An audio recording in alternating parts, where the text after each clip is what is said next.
What's up, guys? How we doing? Right, good? Awesome. Hey, good morning. Welcome to Hope City. My name is Justin. I'm one of the pastors here, and excited that you're here with us today. And if you are watching online, I know we got a ton of people watching online today, our YouTube channel, on our website, and on Facebook. Can you guys in the room just help me welcome everybody that's watching online today?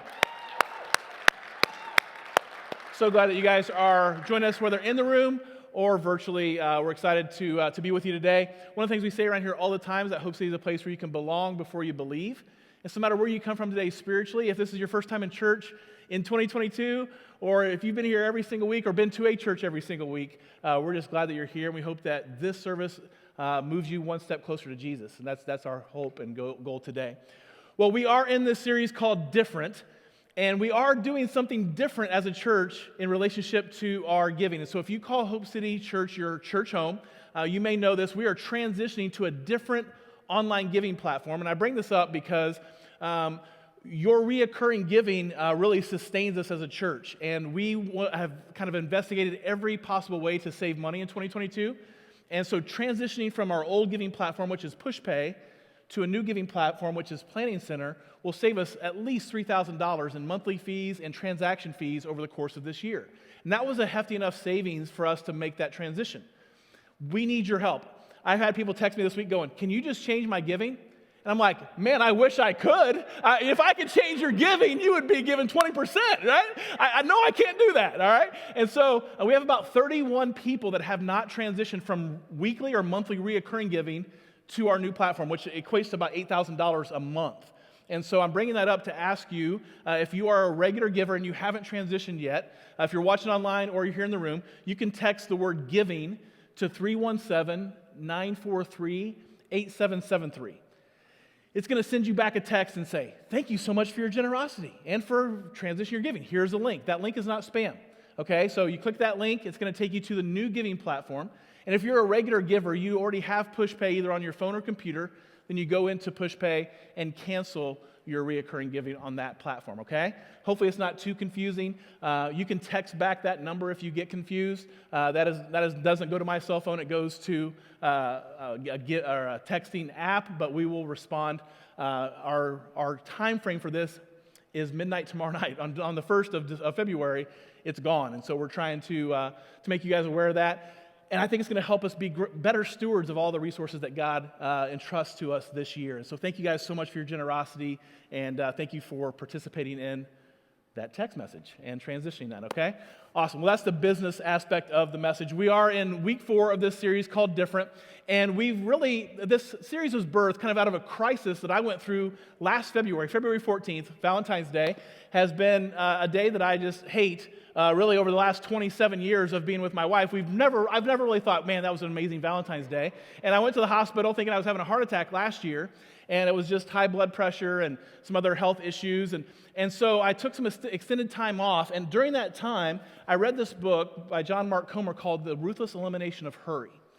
And God really used this book to unearth some things in my heart and my life. And I said to our staff, I want to do a series on this book to start 2022 because I think all of us struggle at some level with what John Mark Comer calls hurry sickness. And hurry sickness, as he describes it in the book, is always striving but never arriving.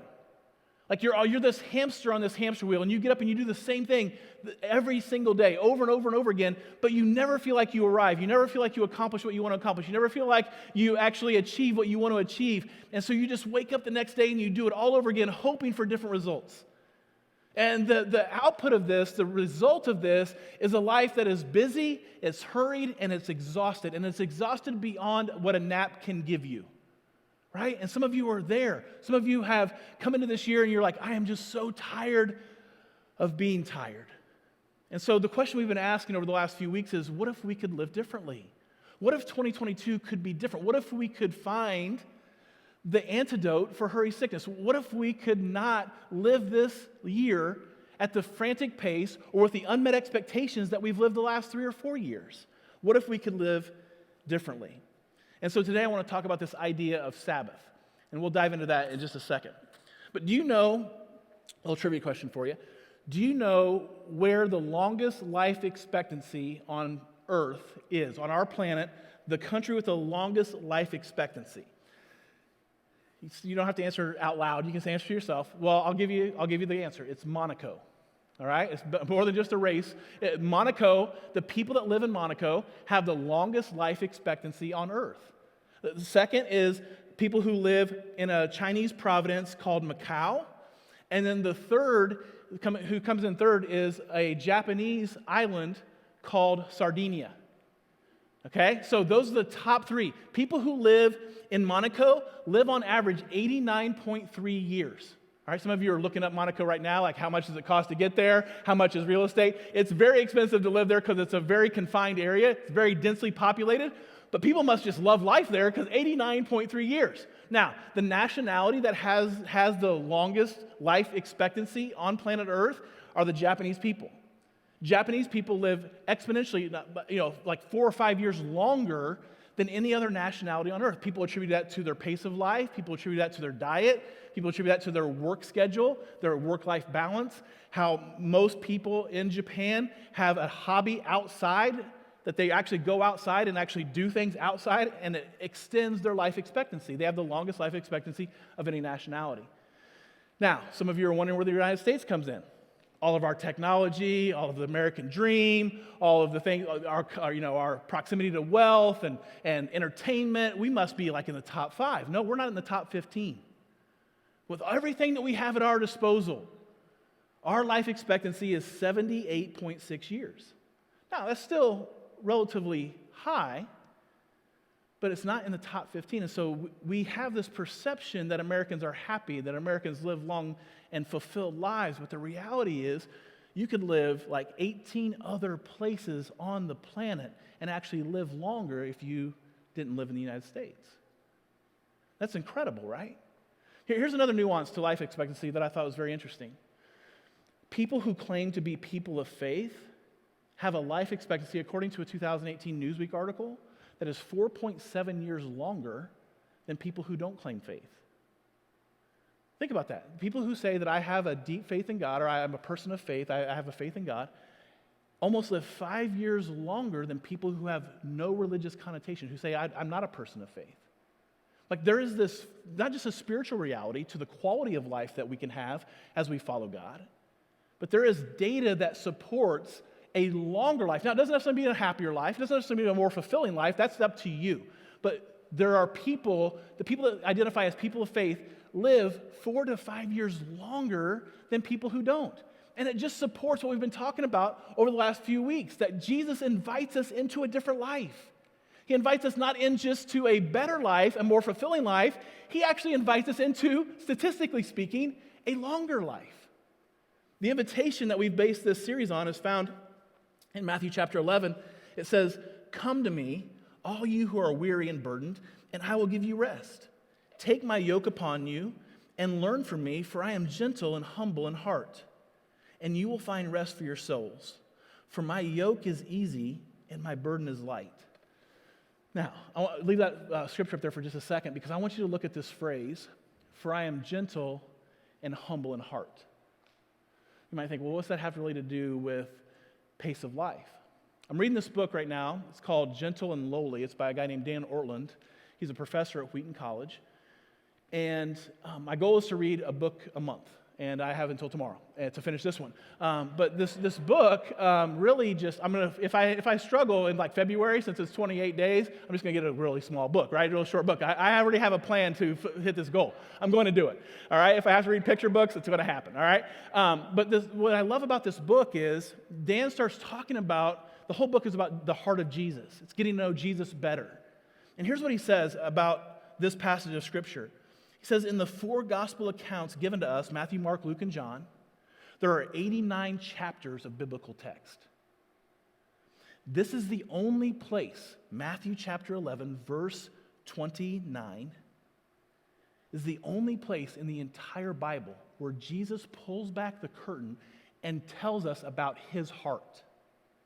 Now, All throughout the Gospels, we learn about the birth of Jesus. We learn about the ministry of Jesus. We learn about the miracles of Jesus. We read the teachings of Jesus. And we learn about Jesus' betrayal and his trial and his beating and his death and his resurrection. And we learn about him doing life with the disciples. There's all this information about Jesus. This is the only verse in the entire Bible where Jesus says, here is what my heart is. Here is what my heart is like. I don't know how that hits you. That hits me super profoundly, super impactful to me. And what does Jesus say about himself? I am gentle and I am humble in heart. And so if you're sitting here today or you're watching online and you feel worn out, you feel weary, you feel tired, you feel like there's this heavy burden in your marriage, you feel like you're carrying this heavy weight at work, you feel like you're carrying this heavy sadness over the loss of someone or over a relationship that has gone sour, that is actually the prerequisite to getting the life that Jesus offers.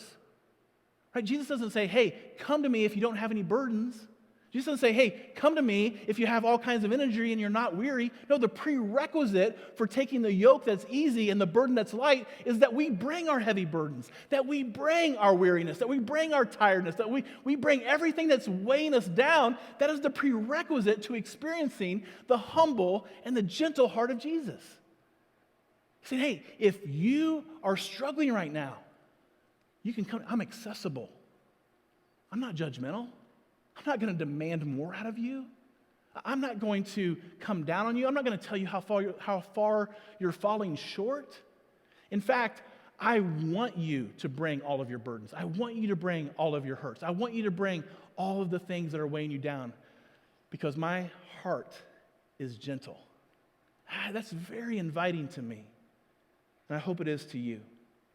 So Jesus invites us to come to him and learn a different way to carry life. You're not going to be able to escape burdens. You're not going to be able to escape trials. You're not going to be able to escape seasons of feeling tired and weary and overwhelmed and stressed out. That is a part of the human condition and the human experience.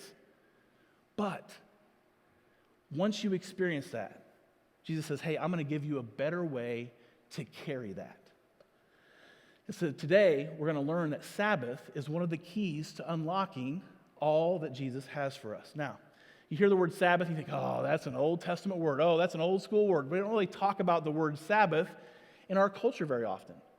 In our culture, especially in our country, we do not celebrate or practice or demonstrate Sabbath at all. Taking time off is not really celebrated.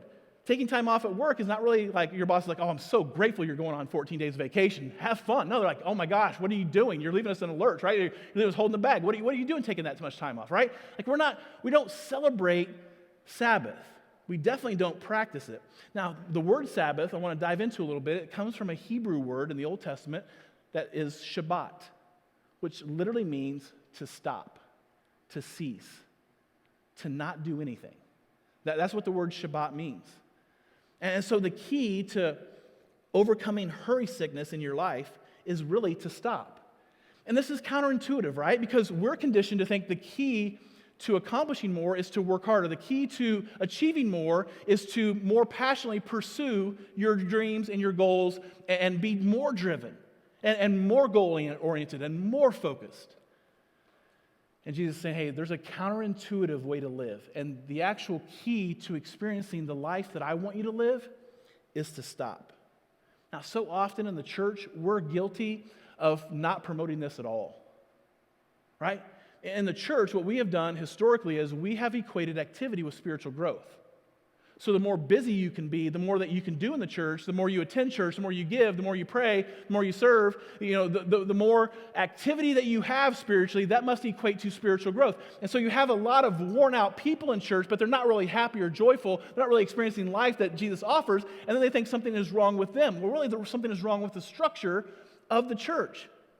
Like we're supposed to be teaching and modeling what it means to actually live life with Jesus the way that Jesus did. And so the point of this message is not to get you to do more. The point of this message is to help you experience God more by actually doing less. Unless you're serving the Hope City kids. Don't stop doing that, all right? All right, I'm just joking, kind of not. All right. So Jesus talks about himself. He talks about the benefit of Sabbath. He says this in Mark chapter 2, verse 27. It says, then he said to them, the Sabbath was made for man, not man for the Sabbath. But what is Jesus saying? He's not just speaking in riddles. He's saying, hey, God created this concept. God commanded you to Shabbat, to stop, not for himself, but for you. Like, that's why God did it. God created the Sabbath not because he needed it, but because he knew that we would need it. And it's not only for our physical health, but it's for our mental and spiritual health as well. What is the history of the Sabbath? Sabbath goes back all the way back to the creation account. Okay, if you're familiar with the creation account, right, you got God who is, he is eternal, and he is creating in the context of community. We see evidence of Jesus and the Holy Spirit being with God through the whole process of creation. He says over and over, we created man in our image. Okay, so there's this communal aspect to creation, and God is speaking things into existence, and he's creating day and night. He's creating the earth and the heavens and the waters below and the waters above, and he creates the animals of the sea and everything that's in the sea, and he creates human beings and animals, and he breathes life into man's lungs by the very breath of God. And then what happens on the last day? It says this in Genesis chapter 2, verse 2. And on the seventh day, God had finished all of his creation, all the work of his creation. So he rested from all of his work.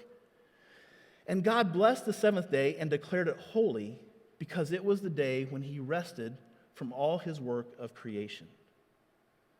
Now, this idea of Sabbath, this idea of Shabbat was built into the very creation of the world. God himself took a break. God himself stopped, and he rested. Now, let me just tell you, he wasn't exhausted. He wasn't tired. He did not need a Sunday afternoon nap during the Chiefs game this afternoon. He didn't need that. That's not why he rested. He was creating rhythm. God was building rhythm into the creation of the world. As we would call it today, he was creating a culture. Work 6, rest 1. Not work 24/7, but actually work 24/6. Right? Like, God was creating culture. He was creating rhythm. And so I want to talk about Sabbath in two different ways. And the first way is this: Sabbath as rest. And that's the most obvious and the most common way to talk about the Sabbath, is this idea of rest. I don't know if you guys have ever come across a scripture and you read it in a certain season and it doesn't really hit you, and then maybe you read it a few months later and you're like, oh my gosh, how did I miss that? That's what I love about the Bible. It says that it's living and active. It's sharper than a two-edged sword. And so God uses scripture in our life to minister and speak to us in different seasons and different stages of spiritual development. And I came across this scripture that, I love it. And I had actually forgotten about it until I started doing some research on Sabbath this week. And I came back across it, and it just hit me in a fresh way. It's found in Hebrews chapter 4, and it says this: so there is a special rest still waiting for the people of God. Right? It almost goes back to that Newsweek article. The people of faith have a special rest. Right? It's built into our DNA. For all who have entered into God's rest have rested from their labors, just as God did after creating the world. And I love this, verse 11. So let us do our best to enter that rest. I love the assumptions of this verse. The writer of Hebrews is saying, hey, there is a special rest that is if you're a follower of Jesus, God has a special rest that is bigger than a nap can give you. It's bigger than mindfulness or the app called Calm can give you on your iPhone. It's bigger than any of that. It's a special rest that is reserved for people who follow Jesus. But you will have to decide to enter it. You're not going to drift into this rest. You're not going to wake up accidentally and go, wow, how did I get so rested? How did I find so much Sabbath in my life? No, the writer of Hebrews is saying, hey, there's a special rest that is waiting for you. In other words, if you don't feel restful, the rest hasn't moved, you have, right? It's available to you, but we have to do our best to enter it. You have to make intentional decisions in your life. That's why we talked about creating a life plan, creating a rule of life a few weeks ago. Right? You have to make decisions in your life that will set you up to experience this rest. It's not going to happen accidentally.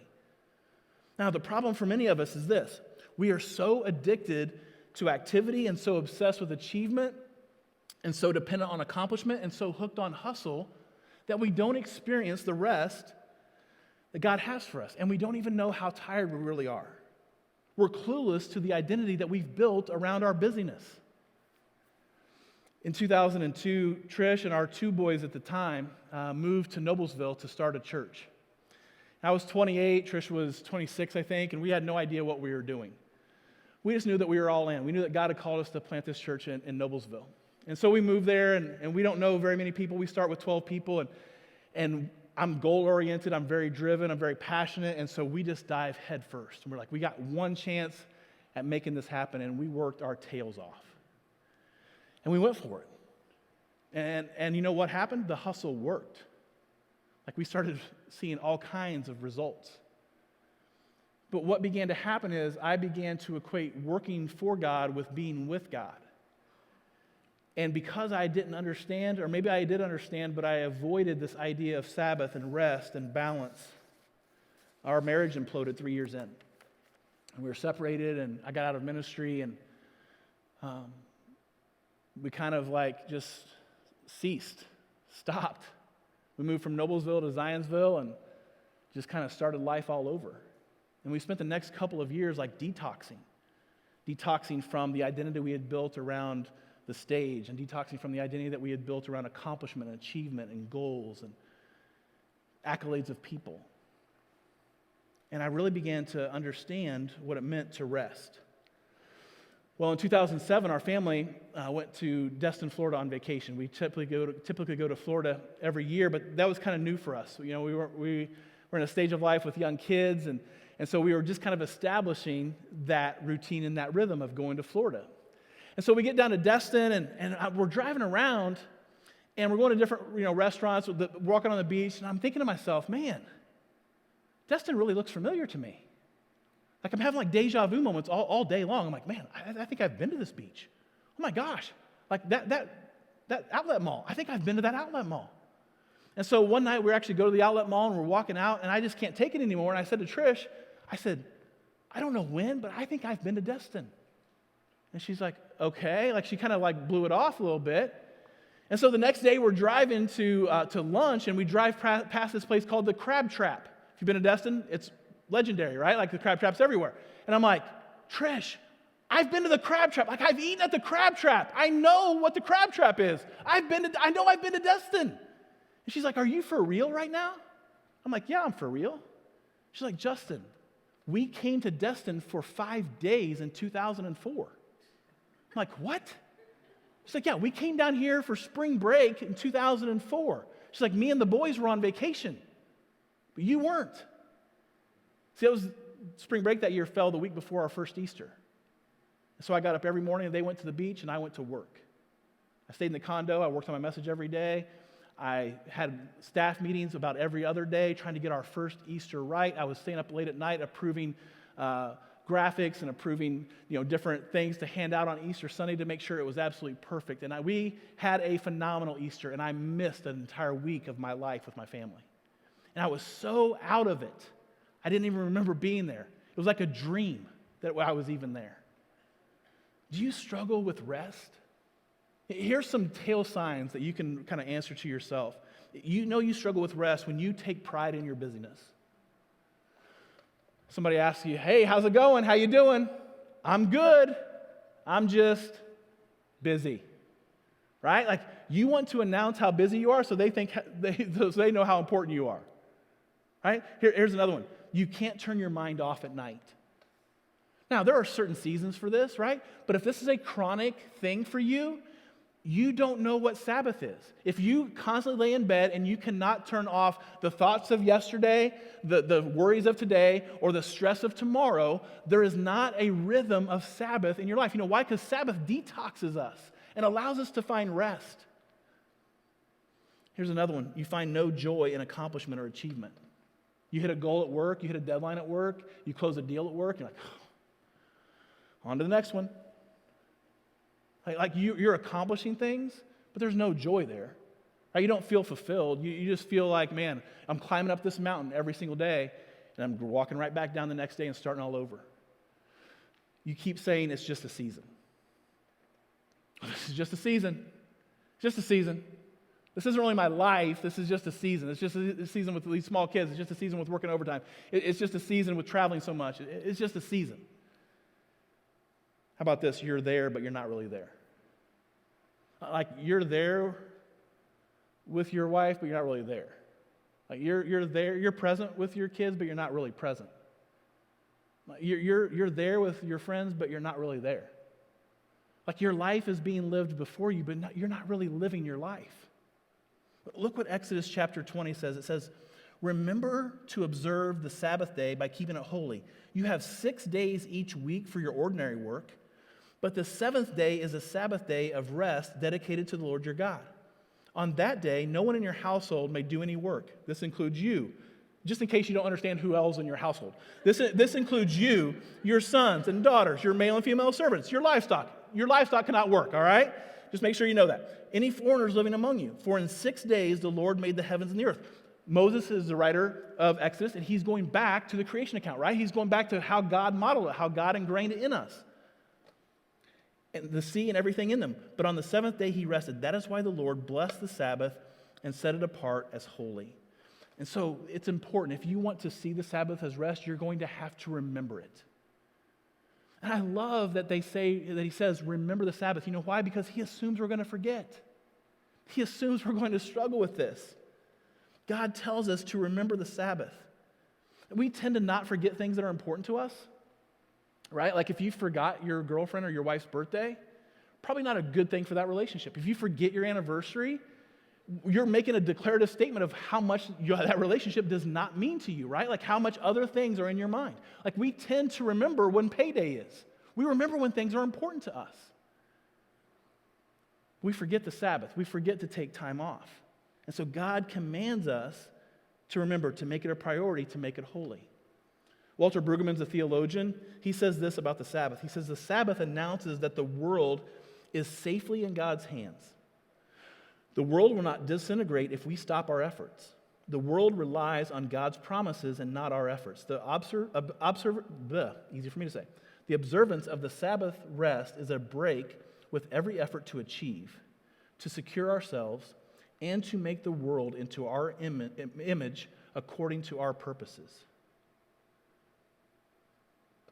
It's an act of faith to say, I'm going to stop.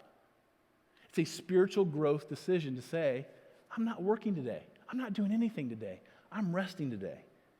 I don't need to keep striving. I don't need to keep hustling. I don't need to keep proving my worth by all that I'm trying to accomplish. I'm going to take God at His word, and I'm going to trust that He's going to provide. So seeing Sabbath as rest is really important. Secondly, we need to see Sabbath as resistance. As an Enneagram 8, I love this, all right? It's like pushing back against the man, all right? Deuteronomy chapter 5, verse 12 says this, observe the Sabbath by keeping it holy, as the Lord your God has commanded you. You have 6 days each week for your ordinary work, but the seventh day is a Sabbath day of rest dedicated to the Lord your God. Now, who's writing this? Moses. Who wrote Exodus? Moses. Who's he writing to? The Israelites, right? Genesis, Exodus, Leviticus, Numbers, Deuteronomy, like that's the first 5 books of the Bible. And here Moses is reiterating this idea of Sabbath. Who? To who? The Israelites. Why? Because they forgot. Verse 15, remember that you were once slaves in Egypt, but the Lord your God brought you out with His strong hand and powerful arm. That is why the Lord your God has commanded you to rest on the Sabbath day. Now, the context for this verse is the people of Israel were in captivity for 430 years. They were slaves in Egypt for 430 years, and generations go by, right? What are they waiting? They're waiting for, they're waiting for God to show up. They're crying out to God, God, would you please deliver us? God, would you please send someone? God, would you please save us? 430 years go by, and Moses shows up to deliver the Israelites. And so they're making their exodus, pun intended, out of Egypt, right? And they start complaining. They're no further from the Red Sea. They just crossed the Red Sea, and they start complaining to Moses, why did you bring us out here to die? We would have been better off as slaves in Egypt. Right? They're experiencing freedom for the first time in 430 years, and they're so comfortable with oppression that they desire that more than their freedom. God was offering them freedom, and they would have rather have been slaves in Egypt. And God offers you and I freedom from carrying our burdens alone. God offers us freedom from being weary and hurried and stressed. But rather than accept that freedom, we have gotten so comfortable with the pace of our life and so comfortable with the hurried aspect of our life that we would rather pursue the life that we're creating than the life that God is offering. We'd rather live with hurry sickness than health and freedom from Jesus. Now, maybe today you feel enslaved by the unsustainable pace of your life and you see no way out. Like your kids are not going to magically go from toddlers or preschoolers to like 17-year-olds, right? Like there's like no help on the horizon. Your job isn't going to magically just get so much less stressful tomorrow, right? If your marriage is in trouble, it's not like you're just going to snap your fingers and it's just going to be this pleasurable, enjoyable relationship when you've struggled for the last 18 months or 2 years, right? So if you can't expect your external circumstances to change, then you're going to have to allow God to transform you, to make you different. And Sabbath is this resistance to the idea that we have to work more to be more, that we have to accomplish more to be more valuable, that we must kill ourselves to have the life that we actually desire. Sabbath resists that value system. Sabbath says we don't bow to the idol of more. That's the declarative statement of you taking a Sabbath day. It's saying, I have enough, I am enough, and God is enough. That's what Sabbath does. Walter Brueggemann again says, people who keep the Sabbath live all 7 days differently. This isn't about you doing something different one day a week. This is about how you doing something different one day a week transforms your entire week. It helps you live life differently. How does that happen? Well, Sabbath changes our pace. Sabbath, when you decide to cease, to Shabbat, to stop, it changes the pace of your life. And here's the deal. Some of you know this. Intuitively, we just don't live out this way. Nothing changes until something changes, right? And so until you make a declarative decision that I'm going to stop, I'm going to cease, your life is not going to change. So Sabbath changes your pace. It will give you margin. It will allow you to sustain your life and not just live your life. Back in the fall, we went to Florida, not Destin. Went to Florida for fall break. And in 26 years of marriage, I had never lost a wedding ring. I've had 2 wedding rings. I had a wedding ring for the first 10 years of my marriage, and we renewed our vows, and I've had a wedding ring for the last 16 years. And I was trying to show off on this like blob thing out in the middle of the ocean at this resort we were staying at, and I was trying to do a flip and show the kids how agile and in shape I'm not. And I was showing off, and I did the flip, and my ring flipped off my hand in midair and landed in the ocean, and I never found it. And so I was just sick. You ever tried to tell yourself, okay, I'm not going to let this ruin my week, and it was just ruining me. And so a couple days later, like on Wednesday, I said to Trish, I said, hey, what if we ended the week and I go get a tattoo on get our anniversary tattooed on my finger? And she's like, are you okay? Like, who are you right now? My oldest son got a tattoo when he went to college, and I literally lost my mind, not in a good way. I had verses and I had lectures and so my oldest 2 boys specifically literally thought I was in midlife crisis. Someone had body snatched me or someone had a gun to my head. They were like, there is no way that dad is doing this. And I had COVID earlier that year, so maybe that's COVID brain. They didn't know what was going on with me. And so we did all that, and my son Isaiah was there, and he's like, what is my life right now? I cannot believe this is happening. Well, I just missed a wedding ring. So the last few months, I've just kind of been looking for different wedding rings. Well, a few weeks ago, I found this this ring called an Aura ring. I don't really like wearing a watch, and I had an Apple Watch, and I sold it because I don't like wearing watches. And so this ring, it measures your sleep, it measures your physical activity, and it measures your heart rate. And so you have an app and all this, and so this morning I wake up and it gives you a little dashboard, and it said, you did not sleep well last night. And so then I'm like, well, thank you. But it gives you your readiness score. So it takes your physical activity from the day before, it takes your sleep, and it takes your heart rate, and it says, here's how ready you are for the day on a scale of 1 to 100. I have a 76 today. All right, so I'm shooting a C right at you today, all right? If this message sucks, it's because I'm not ready for it, all right? And so I just want you to know that. But that's what Sabbath does, right? Sabbath creates a dashboard for your life. It creates an opportunity for you to step back and go, how is the pace of my life? Is my life sustainable? How are my relationships? Are they healthy? When you're going at a frantic pace, you have no margin to do that. Next, Sabbath changes our perspective. You can't see life the way that God sees it if you aren't willing to slow down long enough to gain his perspective. That's why the last 3 weeks of this series have been so important. If you haven't been here, I want to encourage you to go back and watch them, because we talk about rule of life. We talk about solitude. We talk about, we talk a lot about being quiet, right? Things that we don't necessarily talk about a lot. But it changes your perspective and allows you to see your life the way that God sees it. And finally, Sabbath changes our capacity.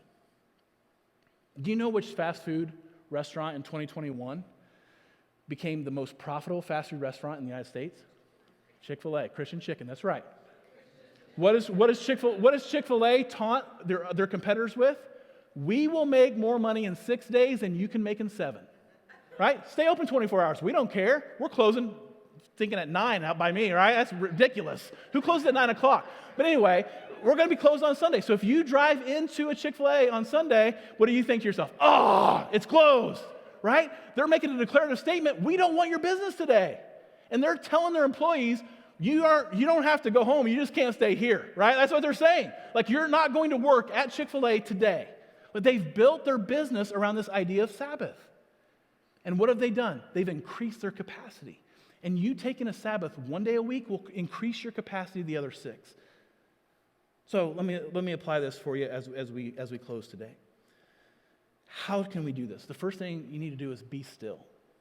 You need to find some time to be still. Psalm 46:10 says, "Be still and know that I am God." And I mentioned this earlier, but the lie that I've told myself in seasons past is, well, this is just a season. We're just busy now for now. This is just a season. I'm going to work at overtime, but it's just a season. I'm traveling more, but it's just a season. I'm not really going out on date nights, but it's just a season. See, when your life never slows down, no matter what you call it, it's not a season, it's your lifestyle. Right? And so are you tired? Are you exhausted? Not physically, but mentally and spiritually. You got to be still. I love this quote from Augustine. He says, "You have made us for yourself, O Lord, and our soul is restless until it finds rest in you." If you're looking for God to speak to you in a fresh way about something really important in your life, he will not speak to you in busyness. He will speak to you in stillness. He'll speak to you as you slow down. We don't hear from God not because he's not speaking, but because we're too busy. Our life is too noisy. Secondly, we need to get alone. Get alone. It's intimidating to be alone with God. Right?